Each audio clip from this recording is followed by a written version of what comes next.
గొర్రెలను ఎడ్లను కొవ్విన దూడలను బలిగా అర్పించి రాజకుమారులకు తన సహోదరులందరినీ యూదావారగు రాజు యొక్క సేవకులందరినీ పిలిపించను కానీ ప్రవక్తయగు నాతానును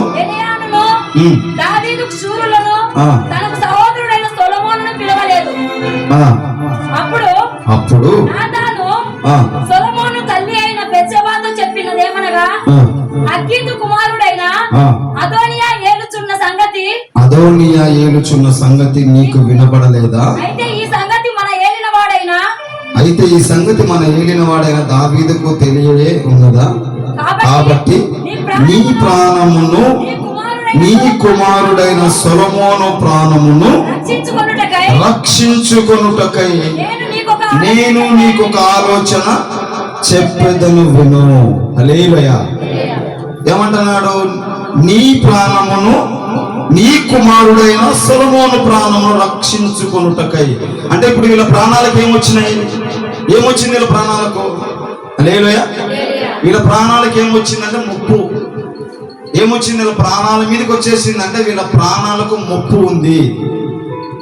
అది తొలగిపోవాలంటే ఖచ్చితంగా సొలొమోను మహారాజు రాజే కూర్చుంటే తప్ప రాజు కాకుండా వేరొకరు రాజు అయ్యారా? ఇక దావీదు వెళ్ళిపోయాడా? వేరొకరు రాజు అయ్యారా? బత్షెబాను సొలొమోను మహారాజును వెంబడి మరి పట్టుకొని వెంబడి మరి తలకాయలు లేపేస్తారు. అదే చెప్తున్నాడు ప్రవక్త, నీకును నీ కుమారుడైన సొలొమోను మహారాజుకును ఏం లేదు, ప్రాణానికి రక్షణ లేదు. నీకు రక్షణ లేదు. ఎప్పటి నుంచి రక్షణ లేదంటే ఎప్పుడైతే నువ్వు దావీదుతో పాపం చేసావో, దావీదుతో చిన్న పొరపాటు ఎప్పుడైతే చేసావో అప్పుడే నీకు రక్షణ కోల్పోయావు. ఎప్పుడైతే నువ్వు చిన్న తప్పు చేసావో, చిన్న పొరపాటే నువ్వు అనుకుంటున్నావు, ఇది చిన్న తప్పే, నువ్వు తప్పు చేసావు, నీకు తెలీదు అది చిన్న తప్పే, నీకు తెలీదు అది చిన్న పొరపాటే. అయితే దాని నుంచి రావాల్సిన రక్షణ, దాని నుంచి రావాల్సిన దీవెనలు కోల్పోయాం, రక్షణ కోల్పోయాం, కాపుదల కోల్పోయాం, ఆత్మను కోల్పోయాం, శక్తిని కోల్పోయాం, ఉద్యమాన్ని కోల్పోయాం, చల్లారిపోయాం, చితికిపోయాం, పడిపోయాం, నలిగిపోయాం, బలహీనమైపోయాం. టోటల్గా అపవాదికి ఒక ఎరువు వలె వాడి చేతికి చిక్కేశాం. ఎర్రగా వేస్తున్నాడు అపవాది గారు మనల్ని. హల్లెలూయా. ఏట్లేదా చెప్పండి? మీలో అనేకులను భక్తులను పాడు చేయడానికి, ప్రార్థనకు వెళ్తున్న వారిని పాడు చేయడానికి, భక్తులను పాడు చేయడానికి అపవాది గారు మీలో అనేకులను ఒక వెర్రగా చేపను పట్టుకోవడానికి ఎర్ర వేసినట్లుగా మిమ్మల్ని ఏట్లేదా? చాలా మంది మిమ్మల్ని వాడుకోవట్లేదా అపవాది గారు? చాలా మందిని అపవాది గారు లోపరచలేదా? హల్లెలూయా. దేనికి అంటే కేవలం నువ్వు చేసిన చిన్న పొరపాటు. ఏ చిన్న పొరపాటు చేశానన్నా నేను అంటే అది నీకే తెలియాలి. ఎక్కడ నువ్వు దేవుణ్ణి గాయపరిచావు, ఎక్కడ దేవుణ్ణి నువ్వు నిందించావు, నీ జీవితంలో దేవుడు ఎంత చేశాడు నీ జీవితంలో దేవుడు ఎన్ని ఇచ్చాడు, నీకు ఎంత ఇచ్చాడు నీకు దేవుడు. నువ్వు దిక్కులేని దానివని, నీకు దిక్కెవరు లేరని, నీకు ఆదరణ ఎవరు లేరని దేవుడు నిన్ను నమ్మి నీకంటూ ఒకటిచ్చాడు. అది ఇచ్చాడే, అది ఉండే వారికి నాకు లేదే అంటే వారికున్న కష్టాలు నీకు లేవు, వారికున్న శ్రమలు నీకు లేవు. ఎంతమంది పిల్లలు లేక నరకయాతన అనుభవిస్తున్న వారు ఉన్నారు. అలాంటి స్థితిలో నిన్ను ఉంచలేదు. అలాంటి స్థితి నుంచి దేవుడు నిన్ను తప్పించాడు. ఎంతో మంది తినడానికి తిండి లేక, భర్త తాగుడుపోతాడే, అసలు తల్లిదండ్రులు పట్టించుకోక తల్లిదండ్రులు లేక ఎంతో మంది నరకయాతన అనుభవిస్తూ, ఎంతో మంది చనిపోతున్న వారు, ఎంతో మంది ఆత్మహత్య చేసుకుంటున్నవారు, ఎంతో మంది నరకయాతన అనుభవిస్తున్నవారు, ఎంతో మంది 4 గోడల మధ్య నలిగిపోతున్న వారు ఎందరో ఉన్నారు. ఎందరో నలిగిపోతున్నారు, ఎందరో మగ్గిపోతున్నారు. మంచి భర్తలు నీకు ఇచ్చాడు దేవుడు, అది నీ కళ్ళ కనిపించలేదా?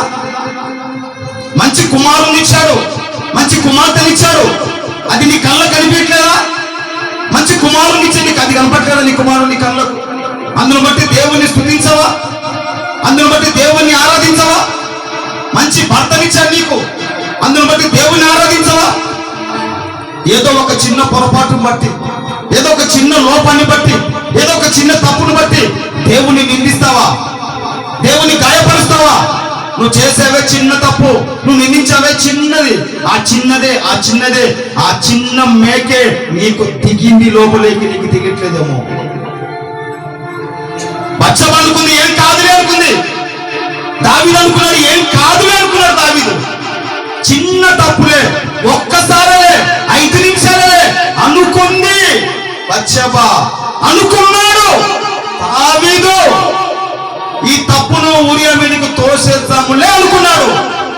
ఏదో జరుగుతుంది అనుకున్నాడు, ఏదో జరిగింది. నువ్వు అనుకుంటావు ఏదో జరుగుతుందని, ఏదో జరగదు. నువ్వేం చేస్తావో అదే జరుగుతుంది. హల్లెలూయా, హల్లెలూయా. తను చేసిన చిన్న పొరపాటు, చిన్న తప్పే, ఆ తప్పే ఆమె మీదికి, నెత్తి మీదకి వచ్చింది. ఆమె కుటుంబం, ఆమె పిల్లల ప్రాణాల మీదకి వచ్చింది. ఎందుకంటే దావీదు కుమారులు, దావీదు భార్యలు వారు ఆశామాష వాళ్ళు కాదు, వాళ్ళు సాదాస్థిత వారు కాదు, వాళ్ళు బలవంతులు, రాజు కుమార్తెలు, వారు రాజుల కుమార్తెలు, రాజుల మనమన్లు. వారు ఎదుట బచ్చబ సొలొమోను మహారాజు నిలబడడం చేత కాలేదు. ఇంక అనుకుంది, ఇంకా నేనేం చేయాలి? ఆంతోనియా రాజు అవుతున్నాడు, అతనికి పలుకుబడి ఉంది, అతని చుట్టూ మంత్రులు ఉన్నారు, ప్రవక్తలు ఉన్నారు, ఇశ్రాయేలు ప్రజలంతా అతని చుట్టే ఉన్నారు. ఇంకా నా పరిస్థితి అయిపోయింది. అతను రాజు కూర్చుంటాడు, నన్ను చంపేస్తారు, నా కొడుకును చంపేస్తారు, నా జీవితం కొలాప్స్ అయిపోతుంది అని బచ్చబ 4 గోడల మధ్య ఏడుస్తూ దేవునికి మొరపెడుతూ ఉండగా వచ్చాడు ప్రవక్త. బచ్చబ దగ్గరికి ప్రవక్త వచ్చాడు. బచ్చబను దాటిపోలేదు దేవుడు, ఆమెను విడిచిపోలేదు దేవుడు, ఆమెను వదిలిపెట్టిపోలేదు దేవుడు. ప్రవక్తను పంపించాడు. ప్రవక్త ఇద్దరు కలిసి ఎక్కడికి వచ్చారంటే, ఎక్కడికి వస్తే ఈ పరిష్కారానికి దొరుకుతుంది, ఈ పరిష్కారానికి సొల్యూషన్ దొరుకుతుంది. ఎక్కడికి వస్తే నేను బ్రతుకుతాను, ఎక్కడికి వస్తే నేను రక్షింపబడతానని తెలుసుకొని ముసలివాడైన దావీదు మంచం దగ్గరికి వచ్చి దావీదు ఎదుట నిలబడి ఆమె సాష్టాంగ నమస్కారం చేసి, రాజా, నా ఏలినవాడా, నా రాజా, నా తండ్రి అని దావీదు దగ్గరికి వచ్చి సాష్టాంగ నమస్కారం చేసిందంట. అబ్బా, అంటే ఎంతగా దిగజారిందో చూడండి, ఎంతగా ఒదిగిపోయిందో చూడండి. ఈ బచ్చబాకు దావీదు ఏమవుతాడు? దావీదు దగ్గరకు వచ్చి, రాజా, నీ దయ నా మీద ఉంచు రాజా, నీ కరుణ నా మీద ఉంచు రాజా, నువ్వు ఏమన్నా అయితే, నీకేమన్నా అయితే నేను బ్రతకలేను రాజా, నా పిల్లలు బ్రతకలేరు రాజా, నాకు దిక్కు లేదు రాజా, నీకేమన్నా అయితే, నువ్వేమన్నా అయిపోతే నా పరిస్థితి ఎట్టయ్యా, నా పిల్లల పరిస్థితి ఎట్టయ్యా, నేను ఎట్ట బ్రతకాలయ్యా, నా పిల్లలు ఎలా బ్రతకాలయ్యా, నువ్వు తప్ప నాకు దిక్కు లేదయ్యా, నువ్వు ముసలివాడమైనా, నువ్వేమైనా ఏదైనా నువ్వు మాత్రమే మమ్మల్ని బ్రతికించగలవు, నువ్వు మాత్రమే మమ్మల్ని రక్షించగలవు, నువ్వు మాత్రమే మమ్మల్ని లేపగలవు, నువ్వు మాత్రమే నా కొడుకుని తీసుకెళ్లి సింహాసనం మీద కూర్చోబెట్టగలవు. ఎందుకంటే రాజా, నువ్వు మాటిచ్చావు కదా రాజా, నువ్వు చెప్పావు కదా రాజా, నువ్వు అన్నావు కదా నీ కుమారుడు సొలొమోను అనగా నా కుమారుడు రాజు అవుతాడు, నా తర్వాత కింగ్ అవుతాడు అన్నావు కదా రాజా, మాటిచ్చావు కదా రాజా, మాట తప్పుతావు రాజా, నువ్వు ఖచ్చితంగా మాట నిలబెట్టుకోవాలయ్యా, నువ్వు తప్ప నాకు దిక్కు లేదయ్యని బచ్చబ వెళ్ళి దావీదు మంచం మీద సాష్టాంగ నమస్కారం చేసిందంట. నాకు దిక్కు లేదయ్యా, నువ్వు తప్ప, నువ్వు మంచాన పడి ఉన్నావు, నువ్వు రేపు మాప చచ్చేటట్టున్నావు, అయినా పర్వాలేదు, నువ్వు అనుకుంటే నన్ను లేపగలవు, నువ్వు అనుకుంటే నన్ను బ్రతికించగలవు, నువ్వు అనుకుంటే నన్ను నిలబెట్టగలవు రాజా, నువ్వు అనుకుంటే నా కొడుకు బ్రతుకుతాడు, నేను బ్రతుకుతాను, మాకు సహాయం చేయవని వెళ్ళి సాష్టాంగ నమస్కారం చేసింది. హల్లెలూయా, హల్లెలూయా. సమస్యలన్నీ తారుమారైపోయినా సరే, సమస్యలన్నీ తారుమారైన గందరగోళం అయిపోయినా ఎక్కడ మన విశ్వాసాన్ని విడిచిపెట్టకూడదు, నమ్మకాన్ని ఎక్కడ వదిలిపెట్టకూడదు. నమ్మకంగా ఉండాలి, నమ్మకంగా ఉండాలి. ఒక్కోసారి మనం ఒంటరి వాళ్ళం అవుతాం, ఒంటరి స్థితిలో నిలబడతాం, శ్రమలు వస్తాయి, కష్టాలు వచ్చినా చిట్ట చివరికి అంతా అయిపోయింది, ఇంకా ఏం లేదు, చేతి నుంచి జారుకుపోయింది, అంతా నిన్న జరగదు, ఇంకా ఎక్కడ అని చిట్ట చివరి నిమిషంలో కూడా మనము నమ్మకంతో విశ్వాసంతో ఉంటే ఖచ్చితంగా విజయం మనదే. ఆమేన్. విజయం మనదే. కొన్ని నిమిషాల్లో అంటే మొత్తం అంతా సెట్ అయిపోయింది. ఎమ్మెల్యేలు మంత్రులు అందరూ ఆంటోనియా వైపు వెళ్ళిపోయారు, ఇంకా ప్రెసిడెంట్లు జడ్పీహెచ్లు ఇలా ఏ హెచ్లు అన్ని హెచ్లు అందరు పోయారు. వాళ్ళకెళ్ళి ఎవరికెళ్ళి ఆంటోనియాకి వెళ్ళిపోయారు, ఈయన వైపు వెళ్ళిపోయారు. ఈయనే రాజు, ఇంకా కూర్చుంటాడు, కొద్ది నిమిషాల్లో సింహాసనం మీద కూర్చుంటాడు. ఆ పరిస్థితుల్లో ఏమి చేస్తే బాగుంటుందని ఆలోచన కలిగి దైవజనుని ఆలోచన తీసుకొని వెళ్ళి దావీదు దగ్గర సాష్టాంగ నమస్కారం చేసి, బ్రతికిస్తావా చంపేస్తావా, నా కొడుకు ప్రాణము నా ప్రాణము నీ చేతుల్లో ఉన్నాయి రాజా అని వెళ్ళి సాష్టాంగ పడినట్లుగా మనం కూడా ప్రభు సన్నిధిలో సాష్టాంగ పడాలి. మనం కూడా ప్రభు సన్నిధిలో మనం పశ్చాత్తాపడి దేవుని దగ్గర ఆయన శరణు ఆయన దయను మనం కోరుకోవాలి. హల్లెలూయా. కొన్నిసార్లు మనం దేవుడు పరిశీలిస్తాడు, కొన్నిసార్లు దేవుడు మనకు పరీక్ష పెడతాడు, కొన్నిసార్లు దేవుడు మనం చెక్ చేస్తాడు. ఆ పరీక్షలో మనం పాస్ అవ్వాలి, ఆ పరీక్షలో మనం నిలబడాలి, ఎక్కడ తగ్గకూడదు. నీలో ఉన్న నిన్ను కృంగదీస్తా చూసారా, నిన్ను కృంగదీసేది నీలో ఏది ఉందో దాన్ని చెప్పాను. నువ్వే ఈరోజు నన్ను చూసి అందరూ నువ్వారేమో, ఈరోజు నేను బలహీనైపోయి నన్ను చూసి నవ్వుతున్నావేమో, ఈరోజు నేను చేతగందాన్ని నన్ను చూసి నవ్వుతున్నావేమో. అయితే ఒకరోజు నేను బలవంతుని అవుతాను, ఒకరోజు నేను బలం కలిగిన దాన్ని అవుతాను, ఒకరోజు దేవుడు నన్ను నా పిల్లలను దీవిస్తాడని నువ్వు విశ్వాసంతో అపవాదితో నువ్వు మాట్లాడాలి. నిన్ను కృంగదీసే దానితో నువ్వు మాట్లాడాలి. ఏదైతే నిన్ను బలహీనపరుస్తుందో, ఏదైతే నిన్ను కృంగేస్తుందో, ఏదైతే నిన్ను తొక్కేస్తుందో, ఏదైతే నిన్ను పారిపో, చచ్చిపో, వెళ్ళిపో, పనికిరావు నువ్వు, నీ బ్రతుకెందుకు, ఈ జీవితం ఎందుకు, చచ్చిపో అని ఏదైతే నీ హృదయంలో నిన్ను ప్రేరేపించి కృంగదీస్తుందో దాంతో నువ్వు చెప్పాలి, నా దేవుడు రోషం కలిగిన వాడే, నా దేవుడు చివరి క్షణంలోనైనా నా జీవితాన్ని మార్చగలడు అని నీకు నువ్వే నీతో నీవే మాట్లాడుకోవాలి విశ్వాసంతో. ఆమేన్, ఆమేన్. బత్షెబా అలా మాట్లాడింది, బత్షెబా అలా నిలబడింది, బత్షెబా అలా తగ్గించుకొని బత్షెబా లాస్ట్ చిట్ట చివరికి వెళ్ళి సాష్టాంగ నమస్కారం చేసి, రాజా నువ్వు తప్ప మాకు దిక్కెవరు లేరు.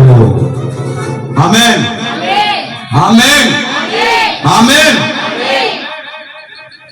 వాగ్దానం ఇచ్చాడు కదా, మరి ఎలా? ఇప్పుడు నా తర్వాత కింగ్ అవుతాడు సౌలు, సొలొమోన్ అన్నాడు, నా తర్వాత కింగు సొలొమోన్ అవుతా అన్నాడు. మరి ఎందుకు బత్షెబా అంత సాగిలపడి అంత ఏంటంటే, ఒక్కొక్కసారి దేవుడు మనకిచ్చిన వాగ్దానాలు కానీ, దేవుడు మనం స్వస్థపరచాలనుకున్నా కానీ, దేవుడు మనల్ని తాకాలనుకున్నప్పుడు అపవాది మనకు అడ్డుగా నిలబడతాడు. మన దర్శనాలకును, మనకు రావాల్సిన దీవెనలకు, మనకు రావాల్సిన ఆశీర్వాదాలకు వాడు అడ్డుగా నిలబడతాడు. ఒక్కొక్కసారి మనకు వాగ్దానం ఇచ్చింటాడు దేవుడు, ఖచ్చితంగా నీ భర్తను మారుస్తా, ఖచ్చితంగా నేను దీవిస్తా, ఖచ్చితంగా నీ జీవితంలో గొప్ప కార్యాలు చేస్తా, ఓపికతో ఉండమ్మా, సహనంతో ఉండమ్మా, కనిపెట్టుకోమ్మా, ఒక దినం ఖచ్చితంగా నీ జీవితంలో గొప్ప కార్యాలు చేస్తానని దేవుడు చెప్పింటాడు. అయినా కూడా అపవాదిగాడు ఖచ్చితంగా ఆ వాగ్దానాన్ని వాడు తోసివేయడానికి, తప్పియడానికి వాడు ప్రయత్నం చేస్తాడు. ప్రయత్నం చేసిన దేవుడు ఏది నీకు ఇచ్చాడో, నువ్వు ఏది కలిగి ఉన్నావో, ఏ విశ్వాసంతో నువ్వు ఉన్నావో అదే విశ్వాసంతో నువ్వు ముందుకు అడుగేస్తే దేవుడు అప్పుడు నీ చేయి పట్టుకొని 10 అడుగులు ఆయన నిన్ను నడిపిస్తాడు. ఆమేన్. బత్షెబా తెగించి వచ్చేసింది, చాలా గాయంతో, చాలా బాధతో, నా పని అయిపోయింది అనుకున్నది, కొలాప్స్ అయింది నా జీవితం అనుకున్నది, ఇంకా ఎవరున్నారు నాకు అనుకుంది. కానీ దేవుడు దర్శించాడు. ఒకవేళ నువ్వు కూడా ఇక్కడ కూర్చున్న నువ్వు కూడా ఒకవేళ ఒంటరిగా ఏ కాకిలో ఒకవేళ ఎవరైనా ఉండి ఇక్కడ బాధపడుతూ ఉంటే, జీవితం అంతా కొలాప్స్ అయిపోయిందని ఒకవేళ అనుకుంటూ ఉంటే, దేవుడు నీతో మాట్లాడుతున్నాడు. అయిపోయింది అనుకోవద్దు, అయిపోయింది అనుకోవద్దు, ఇప్పుడు మొదలవుతుంది అనుకో అని అంటున్నాడు ప్రభు. ఆమేన్, ఆమేన్. నేను చూసి నవ్వారేమో, నీ కుటుంబాన్ని చూసి నవ్వుతున్నారేమో, నీ కుటుంబాన్ని చూసి ఎగతాళి చేశారేమో. బచ్చబాను కూడా ఎగతాళి చేశారు. ఇదే మౌని చంపింది, ఇదే దీని జీవితం, ఇది రాజును ఒళ్ళ వేసుకొని మొగుని చంపేసిందని బచ్చబాను చూసి నవ్వారు, ఎగతాళి చేశారు. కానీ తర్వాత దావీదు కదిలించుకొని, దావీదు చాటింపేసి, దావీదు ప్రవక్తలను పిలిచి, యాజకులను పిలిచి, దావీదు అందరిని పిలిచి చాటింపేసి మొత్తం అందరినీ చెక్ చేసి దావీదే దగ్గరుండి సొలొమోను మహారాజును సింహాసనం మీద కూర్చోబెట్టి చాటింపేశాడంట. హల్లెలూయా, హల్లెలూయా. ఇతడే నా తర్వాత కింగ్, ఇశ్రాయేలు దేశానికి నా తర్వాత ఇతడే కింగ్, ఇతడే రాజు. నా తర్వాత నన్ను ప్రేమించే వాళ్ళు, నన్ను ఇష్టపడే వాళ్ళు ఎవరున్నారో అందరూ నా వైపు రండి, ఇతని వైపు రండి, సొలొమోను మహారాజు వైపు రండి, ఇతడే రాజు, ఇతడే కింగ్ అని చెప్తే, దావీదు చెప్పాడు కదా మేము లోపడాలని. ప్రతి ఒక్కరు అందరూ దావీదు వైపు ఉన్న వారందరూ సొలొమోను మహారాజే రాజు, సొలొమోను మహారాజే రాజు అని జైలు కొట్టారంట. అప్పుడు ఎవరైతే చంపాలనుకున్నారో, ఎవరైతే లేపేయాలనుకున్నారో, బత్షెబాను సొలొమోను ఎవరైతే లేపేయాలనుకున్నారో, వారు కాళ్ళ దగ్గరికి వచ్చి, అమ్మా నీ కుమారుని చెప్పు మాకు ప్రాణభిక్ష పెట్టమ్మని, అమ్మా మమ్మల్ని బ్రతికించమని చెప్పు, అమ్మా మమ్మల్ని చంపేయొద్దని చెప్పు, మేమేమన్నామమ్మా మాకు ప్రాణభిక్ష పెట్టమ్మా అని సొలొమోను మహారాజును వేడుకున్నారంట. బత్షెబా కాళ్ళ దగ్గరికి వచ్చారంట. హల్లెలూయా, హల్లెలూయా. నవ్వినోళ్ళంత నీ ముందు తలలు ఉంచేరు ఇక ముందు. హల్లెలూయా. కోటవ బిగ్గరగా చెప్పరు, కొట్టు కొట్టు కొట్టు కొట్టు కొట్టు కొట్టు కొట్టు. నవ్వినోళ్ళంత నీ ముందు తలలు ఉంచేరు ఇక ముందు. ఉందివేనా ఎందుక వేదన,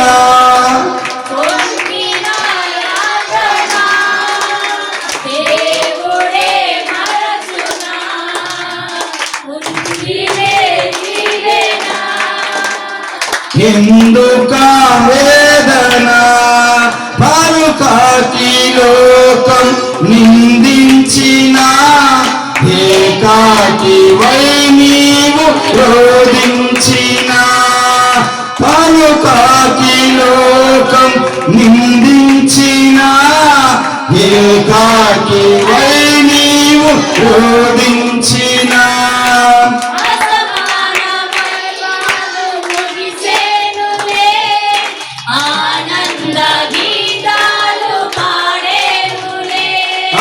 నవ్వెనోళ్ళంత నీ ముందు తలలు వంచేరు ఇక ముందు. నవ్వెనోళ్ళంత నీ ముందు తలలు వంచేరు ఇక ముందు.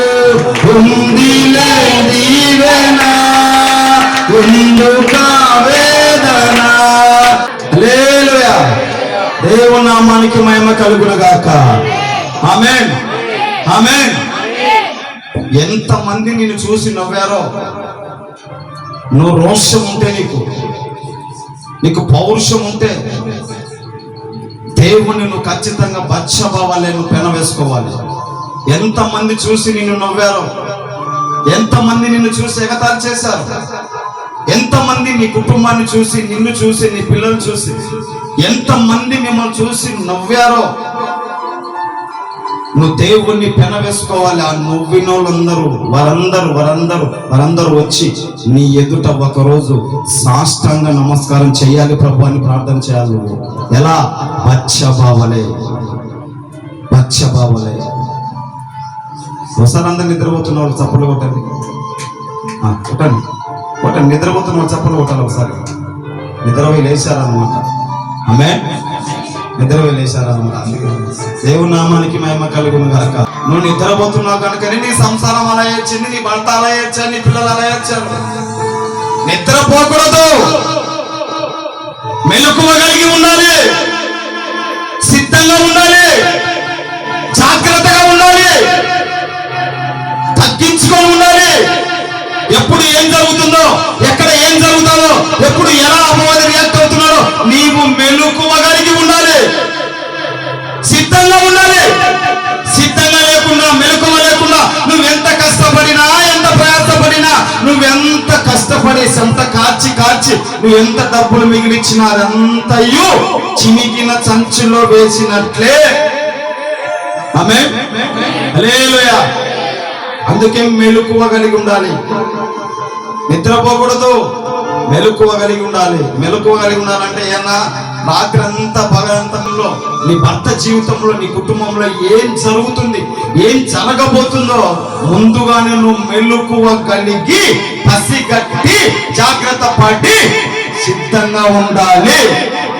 ఎందుకు సిద్ధంగా ఉండాలంటే ఏ ప్రమాదం నీ మీదికి రాబోతుందో దాన్ని తిరిగి మళ్ళా ఢీ కొట్టడానికి సిద్ధంగా ఉండాలి. బచ్చబావలే.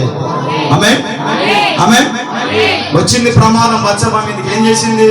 ఏం చేస్తే పరిష్కారం దొరుకుతుందో, ఏం చేస్తే తిరిగి నా కుమారుడు రాజు అవుతాడో జ్ఞానంతో, వివేకంతో పసిగట్టింది, వెళ్ళింది, చేసింది. కుమారుని రాజుగా సింహాసనం మీద కూర్చోబెట్టింది సొలొమోను మహారాజును. ఆమేన్, ఆమేన్. అంతేకాదు, ఈ సొలొమోను మహారాజే వాళ్ళు అవమానాలన్నీ భరించి చిట్ట చివరికి తను అనుకున్నది తను సాధించింది. అయితే మన జీవితంలో నేనేం చెప్తున్నానంటే బచ్చబా ద్వారా దేవుడు మనతో ఏం మాట్లాడుతున్నాడంటే ఎంత కష్టం వచ్చినా, ఎన్ని నిందలు వచ్చినా, ఎంత శ్రమ వచ్చినా, నువ్వేదనుకున్నావో, నువ్వేం కావాలనుకున్నావో, నీ పిల్లల్ని ఎలా ఉంచాలనుకున్నావో ఖచ్చితంగా అలా ఉంచేంత వరకు నీవు నిద్రపోవద్దు. నువ్వు నిద్ర రాకూడదు, నీకు నిద్ర పట్టకూడదు. ఖచ్చితంగా నువ్వేమనుకున్నావో, నీ పిల్లల్ని ఎలా ఉంచాలనుకున్నావో అలా ఉంచేంత వరకు నువ్వు నిద్రపోకూడదు. యేసయ్యను కూడా నిద్ర ఉంచకూడదు. ఆమేన్. యేసయ్య నిద్రపోతాడా? పోతాడా? బచ్చబా వలె జీవితంలో తెలియని ఒక చిన్న తప్పు పొరపాటు చేసి దాని బాధను, దాని వేదనను ఇప్పటికీ అనుభవిస్తూ దేవుని వైపు చూస్తూ దేవుని పని చేసుకుంటూ ముందుకు వెళ్తున్నావు. చాలా బాధ భరిస్తున్నావు. ఒకవేళ అది నేనే అన్నా, నేను చేసిన తప్పును బట్టి ఇంతవరకు శిక్ష భరిస్తూ దేవుని వైపు చూస్తూ వెళ్తున్నాను. నాతో దేవుడు సూటిగా మాట్లాడాడు, దేవుడు నన్ను దీవిస్తానని నాతో మాట్లాడాడు, నా మాట నాతోనే అని ఒకవేళ నువ్వు అనుకుంటే నువ్వు లేచిన నీ కోసం ప్రార్థన చేస్తావు. నాకు తెలుసు దేవుడు మీలో ఒకరిని కదిలించాడు. హల్లెలూయా, హల్లెలూయా. అది మ్యాటర్.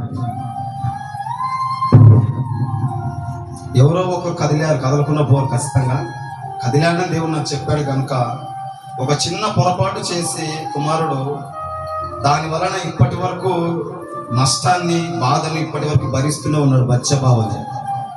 అయితే బచ్చబాను దేవుడు, నేను ప్రార్థన చేస్తున్నాను, జీవితంలో చేసిన తప్పును బట్టి శిక్ష మనం అనుభవించక తప్పదు. అందుకే మీరు పొరపాటున ఇప్పటి నుంచైనా పొరపాటున ఎవరు తప్పు చేయొద్దు. పొరపాటున ఎవరు పరిశుద్ధాత్మ దేవుణ్ణి బాప్తిసం తీసుకున్న బిడ్డలు జాగ్రత్తగా ఉండండి, జాగ్రత్తగా ఉండండి. ఎలా జాగ్రత్తగా మీరు చెప్తున్న పచ్చి భాషలో మీకు చెప్పాలంటే ఒళ్ళు జాగ్రత్తగా పెట్టుకోండి. మీ ఒళ్ళు జాగ్రత్త. హల్లెలూయా. ఇంతకంటే పచ్చి భాష కాదు. ఎందుకంటే మీరు ఏం చేస్తారో తిరిగి మళ్ళీ ఆ విత్తనం మీరు కోస్తారు, మీ పిల్లలు కోస్తారు. మీరు చేసే తప్పు కానీ పొరపాటు కానీ మీ పిల్లలు అనుభవించుతారు. జాగ్రత్త. హల్లెలూయా. దేవుని నామానికి మహిమ కలుగును గాక. పరిశుద్ధాత్మదేవ, మహోన్నతమైన దేవ, మహాగణుడమైన సర్వాధికారిమైన ప్రభువా, ఈ బిడ్డను తాకునైనా ఏ వేదనతో, ఏ బాధతో, ఏ కష్టాలతో, ఏ శ్రమలతో ఉన్నాడో ప్రభువా, చేసిన పొరపాటును బట్టి, చేసిన తప్పును బట్టి ఏ బాధతో ఉన్నాడో తండ్రి, ఆ బాధ తుడిపి కిరీటాన్ని ఇవ్వు.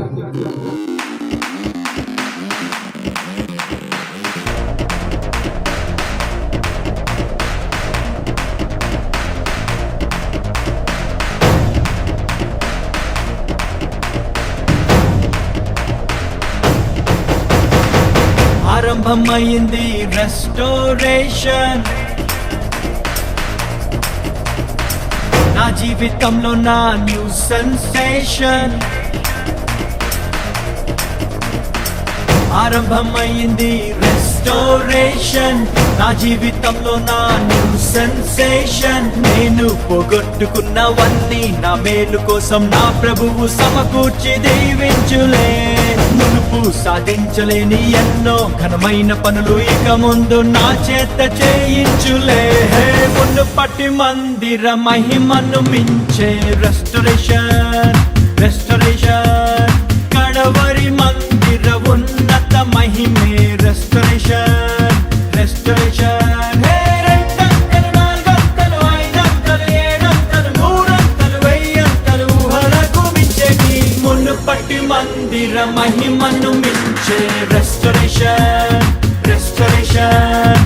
కడవరి మందిర ఉన్నత మహిమే రెస్టోరేషన్ రెస్టోరేషన్.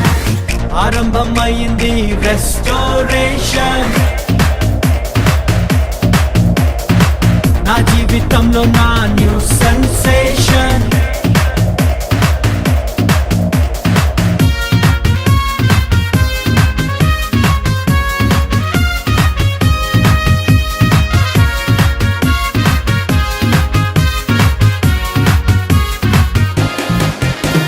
శ్రమ నొంది నా దినముల కొలది ప్రభు సంతోషాన్ని మాకిచ్చును. మా కంటకారి నా ప్రతి బాష్ప బిందువు తన బుడ్డిలో నా దాచుంచెను. అరే సాయంకాలము నా ఎడుపు వచ్చినాను ఉదయం కలుగును. నోట నవ్వు పుట్టును మాకు వెలుగు కలుగును. దుఃఖముని తూర్పు ఎగరగొట్టి ప్రభువు మమ్మాదరించును. కీడు తొలగా చేయును మేలు కలుగా చేయును. రెండంతలు నాలుగంతలు ఐదంతలు ఏడంతలు నూరంతలు వెయ్యంతలు ఊహలకు మించేటి మునుపటి మందిర మహిమను మించే రెస్టోరేషన్ రెస్టోరేషన్. కడవరి మందిర ఉన్నత మహిమే రెస్టోరేషన్. తండ్రి, మహాపరిశుద్ధుడైన ప్రభువా నీకు వందనాలు, స్తోత్రాలు, స్తుతులు నాయన. బత్షెబ ద్వారా మాతో మాట్లాడే ప్రభువా, చేసిన చిన్న తప్పుకు పొరపాటు తప్పుకు చేసిన పనికి ప్రభు తన భర్తను కోల్పోయి తన కుమారుని కోల్పోయింది నాయన. ఆయన కూడా ఆమెకు వాగ్దానం ఇచ్చావు, కుమారుని సౌలును ప్రభు సొలొమోనును రాజుగా చేస్తానని మాట ఇచ్చావు. మాట నెరవేర్చావు దేవా. ఎంత యాతన పడి ఎంత శ్రమలు నిందలు అవమానాలు ప్రభు భరించి నిలబడింది నీ కోసం. రాణిగా ప్రభు కూర్చుంది నాయన. అలాగే మేము కూడా నిలబడాలని, మేము కూడా ప్రభు ఎక్కడ పొరపడకూడదని ఓపికతో కష్టాలు వచ్చినా శ్రమలు వచ్చినా నిందలు వచ్చినా మేము కూడా నిలబడాలని మాతో మాట్లాడావు ప్రభు. అందుని బట్టి వందనాలు స్తోత్రాలు చెల్లించుకుంటూ తండ్రి, ఎక్కడైనా మేము బత్షెబ వలె పొరపాటు చేసింటే మమ్మల్ని దయతో క్షమించి మరల బత్షెబ వలె కనిపెట్టుకొని ప్రభు నీ సన్నిధిలో కనిపెట్టుకొని ఉన్నతమైన శిఖరాలు ఎక్కుటకు మాకు సహాయం చేయమని ప్రభు. ఈ వాక్యము మా అందరి జీవితాల్లో, ఈ శబ్ద తరంగాల ద్వారా వింటున్న వారి జీవితాల్లో, ఇక్కడ ప్రార్థనలు ఏకీభవించిన వారి జీవితాల్లో వాక్యం నెరవేర్చమని ప్రభు వారిని దీవించండి నాయన. ఈ ప్రార్థనలో ఏకీభవించిన ఒక్కొక్క బిడ్డను దీవించండి, ఆశీర్వదించండి, స్వస్థపరచండి. ఈ వాక్యం వారి జీవితాల్లో చిగురింపచేసి వారి జీవితాలను ఫలభరితంగా మార్చమని యేసు క్రీస్తు శక్తి కలిగిన నామంలో ప్రార్థిస్తున్నాను తండ్రి. ఆమేన్ ఆమేన్ ఆమేన్. వచ్చి ప్రార్థన కూడా చేయించుకున్నాము. కానీ పోయిన వాళ్ళని మళ్ళీ వెనక రప్పించినట్టే దేవుని మహిమతో మేము అనుకుంటున్నాను నేనైతే. అలాగని ఈ రోజు దినాలైతే నాకైతే అన్న చెప్పినాడు మీరు అద్భుత కార్యాలు చూచానారని అన్నారు. కానీ ఈ రోజు నేను ఇంతకంటే ఎప్పుడు కానీ చూడలేదు. అతను చూసినాను నేను. ఈరోజు మీరు అగ్గిని చూచారా అన్నారు, కానీ నేను అగ్గిని చూసినాను. నేను ఆయన చిలువ మండుతుండగా పావురం తెల్ల పావురం వచ్చి ఆయన మీద వాలినది. దేవునికి వందనాలు చెప్పుకుంటున్నాను నేను.